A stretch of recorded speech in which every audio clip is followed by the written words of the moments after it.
Under immense international pressure, Pakistan Anti-Terrorism Court indicted Hafiz Saeed on terror financing charges this week.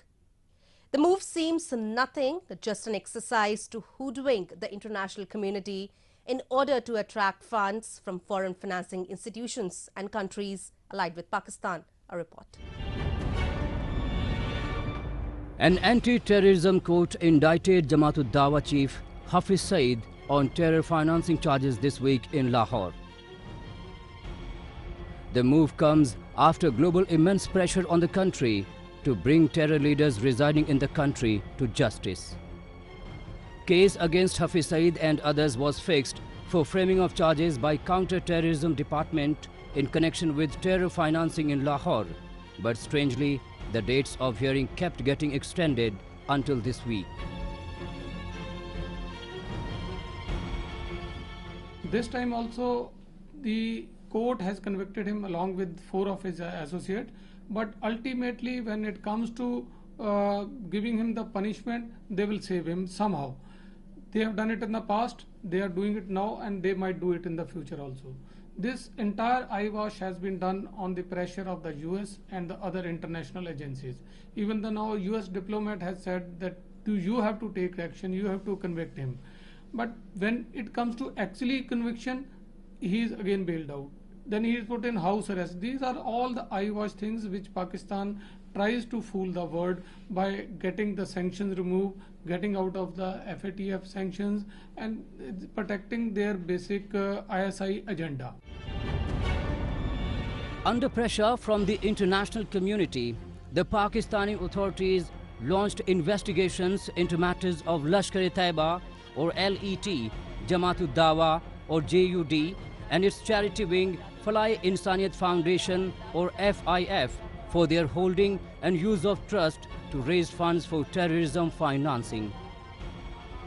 At least 56 seminaries and facilities being run by the JUD and FIF in southern Sindh province were also taken over by authorities in the same case. Consequently, Hafiz Saeed, the co-founder and chief of these terrorist groups, was arrested in connection with charges related to terror financing and has been detained at Kot Lakhpa jail since then. In spite of these so-called measures by Pakistan's Counter-Terrorism Department, there seems to be absolutely no curb being put on terror financing and terror activities taking place in the country.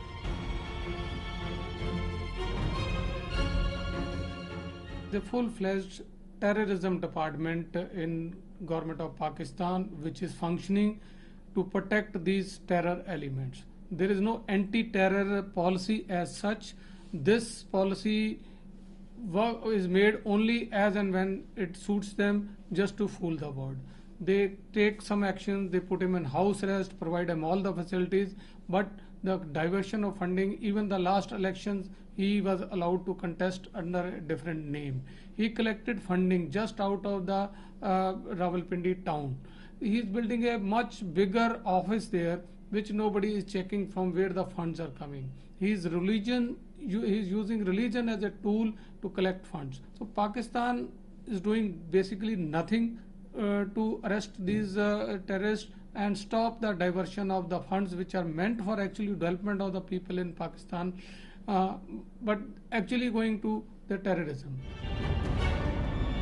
The Asia Pacific Group of FATF has already blacklisted Pakistan for unsatisfactory measures to curb terrorism operating on its soil.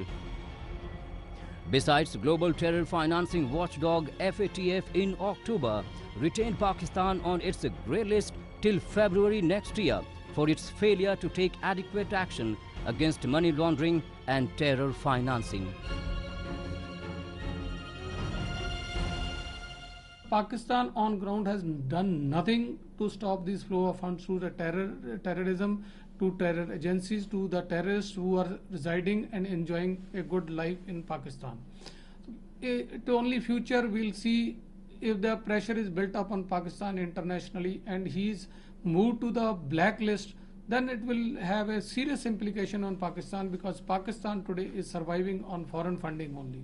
If the funding stops, Pakistan has no option other than to stop the funding of these terror activities. But as on today, Pakistan has done nothing, and the grey list continues. There are reviews again and again, and Pakistan is requesting reviews based on some false evidences, which he is getting time so far, but I don't think in the long run they will be able to escape these sanctions. As long as Pakistan doesn't take significant steps to fight terrorism and